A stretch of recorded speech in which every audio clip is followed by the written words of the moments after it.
Hey folks, welcome back to Earl's Journey to 900, episode 17. Bittersweet, it's our last episode, but the good news is, of course, my main man to my right, Wes Malott, is back. Tom Frenzel on my left. Last week, Wes, 809, we established you as you've already been the king of bowling, but now you're kind of the king of Earl at the moment. What are we looking forward to today? Are you going to change anything up? What's the difference today? Well, a couple of things that went through my mind, obviously. I mean, yes, we're coming off 809, which is a great set, but with a little bit of technical difficulties through that set, especially the last game, I feel like we could get more. There's a couple different approaches coming into the set. I could try and do the same thing we did in episode 16, but I think I want to try something a little bit different just to give me a little bit more information in case I'm back next year or whatever the case may be, and also to educate the people who are watching. That's what this is really all about. So, when I was asked to do this, my initial thoughts were to, one, have somebody kind of, my initial thoughts were like Eugene McCune, real firm, decent rev rate, keep the angles shut down, and then one kind of like myself in the middle, and then one maybe kind of like, Jason Belmonte to try and open the lane up a whole lot. Well, through a little practice, through a little information from you guys. Trial and error? Yeah, that didn't work out. I mean, even through a couple practice shots that we got, we're not going as straight as we really want to go, but still much firmer and straighter than what we went the last episode. So we'll see what happens with it.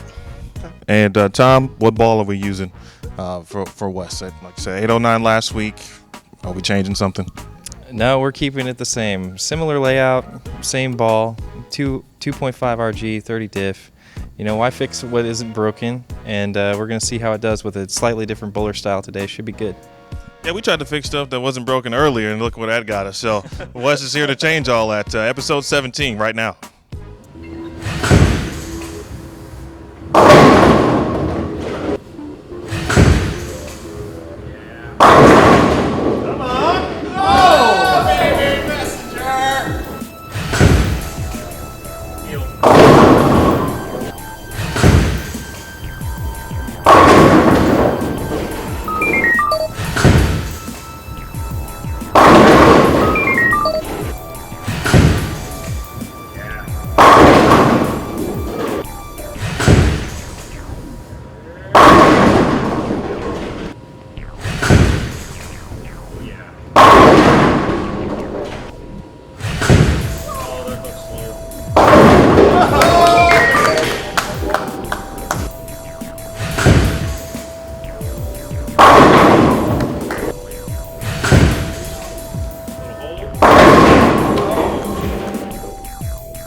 back. Right. Oh yeah. Gotta have it. We might have to do that because that's 10 deep right there.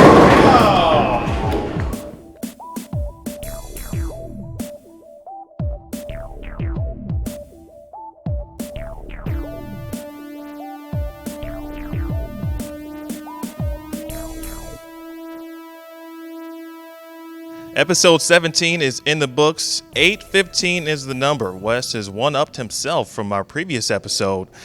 I don't really have any more words for you, folks. I got to say this very quickly. We had a 180 on the lane, and the guy even went back to fix it. So, I mean, he gets all the props for me. But from the bowling perspective, Wes, first of all, I mean, fantastic job. Ultimately, what did you see that allowed you to shoot 815 and best what you did last week? It was close. There were a lot of shots that you knew, off Earl's hands, that they were great, and the ones that that you saw that were questionable or were the ones that really left something. So, what was the difference? Yeah, there was, as I had mentioned in the intro, my initial thoughts were to really go much firmer and straighter than even what we ended up doing today, and we didn't see a whole lot of consistency out of him. I don't know if he just needed to warm up and get loose. Maybe, I know I'm 42 now and my body doesn't move as well as it did. So it takes a little bit of time. But after, 10 or so shots, he definitely started repeating shots a little bit better. And by then we'd already moved in a little bit too and opened up some angles. So obviously all in all, 268, 279, 268, great set, great series. And overall, all three sets were very, very consistent.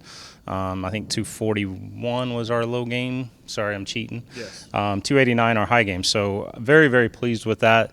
I can't say I'm satisfied, though. I think I can do better. I like that. I think I can do better. So, with anybody, there's a lot of there's a lot of things that go into bowling. A lot of it's one huge equation, and it's all got to add up to be able to get to that 900 series. It's all the ducks have to fall into a row to be able to do that. And I think I've got them close. You do. But there's still some tweaks and stuff like that I think can be done. And the other thing is Tom mentioned at the intro that we're using the 250-030 ball. When I text Jason, I meant to text 255. I wanted a little higher RG, but checking my text, it's my fault.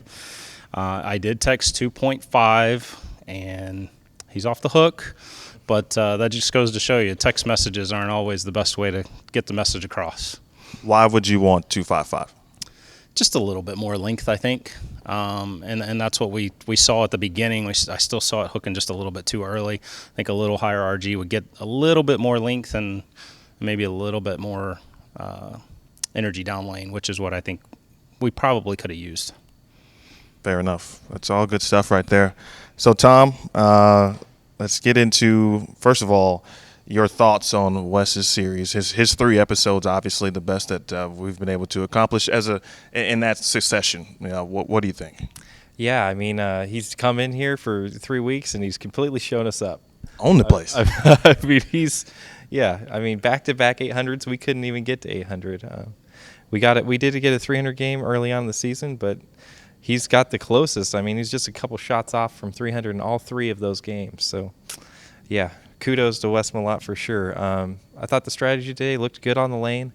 Lining up took a little extra time, but eventually we got there, and it was a really good run at it. So 809, 815 back to back. That's the story of this week. That's very impressive. Very cool stuff. No doubt about that, and the significance of obviously trying to shoot 900. It's only been done 34 times. Exactly. So it's obviously not the easiest thing in the world to do, and we have an opportunity to try to produce that. But clearly, we've had our difficulties. But from a data perspective, what are you looking forward to diving into and trying to kind of giving the fans some perspective. For example, Jeff Carter shot averaged 261 for a season, didn't shoot 900.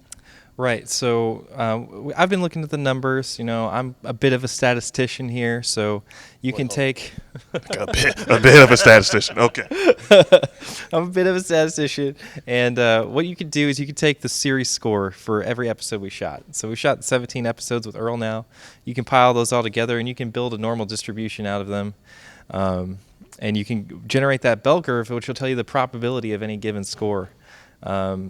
I'm obviously going to go back and do that after this episode. About halfway through the season, it was telling us that the odds of Earl shooting 900 were 1.5 million to 1. So not very good. That's a lot of episodes. I'll be dead by the time we get to 1.5 million episodes. But NCAA bracket probably had better odds than what we can shoot with Earl. Absolutely. So we ran those numbers for Jeff Carter's 261 season. He never shot 900, averaging that high, which is like, oh my gosh, how do you average 260? It's crazy. But the same calculation for him said he had a 0.2% chance, which comes out to 1 in 365. So if we can start averaging 260, then maybe in a year we can do it. If we filmed a series every day for a year, we might get there. So it's a very hard thing to do, but it's definitely a fun thing to try to do. And I think we've had some pretty good runs at it so far. So I'm definitely looking back at the stats model I did in episode 13, planning on maybe doing a little bit of bigger, more extensive project in that style over the summer and bringing that back for you guys next fall. So we'll be looking forward to it. Tom, as I said before, good work, my friend. It was a pleasure to obviously work with you for 17 consecutive episodes. And this guy... I'll shake your hand because you were fantastic. Thanks for coming out. I appreciate it. We appreciate it. And folks, thank you for watching Earl's Journey to 900. Of course, because we didn't shoot 900, I told you before, we've been greenlit for season 2 this coming fall. So our league season has come to an end. We didn't shoot 900, so we get one more opportunity. I don't know how many episodes yet. Hopefully it won't take that many. And if we bring Wes back, then I think our chances are pretty good at this point. I want to thank Brent Houghton, Mike Larson, Tremont Thomas, Jason Thomas, everyone involved, an opportunity to be a part of Earl's Journey to 900. Everyone down here at the Research Center, Danny Speranza, Dave Nestor, Jason Milligan, Ali Stan, appreciate everyone. Tom, your expertise in models and stats and just everything you do, fantastic. And Wes again for 750, 809, and 815, and shake that off. I'll take it. Any last thoughts? You guys are talking about 900 and the probability and all that stuff. I would be curious if we were to ever be able to shoot 900 and keep those. Obviously, we've got it all on Specto and we've got every shot labeled down. If you were to shoot 900, if you were to try and repeat it with the exact same moves, because you've got to stay ahead of transition. So obviously, there's going to be moves in the 900. There's just no way around it. To try, what would happen if you did those exact same moves in the exact same frames? What would you come up with after that? Hopefully, we get to see that. That'd be awesome. I'm looking forward to it. So season 2, be on the lookout. Between now and then, we've got a ton of stuff for you. Junior Gold coming up, PWA Tour coming up, the Core Challenge 2 coming up. Be sure to subscribe to Bowl TV and be sure to subscribe to The Core for all of your behind-the-scenes and exclusive insight and VIP experience opportunities. So for Jason Thomas, Tom Frenzo, Wes Malott, my name is Emil Williams Jr. We'll see you in September. Earl's Journey to 900 will roll on.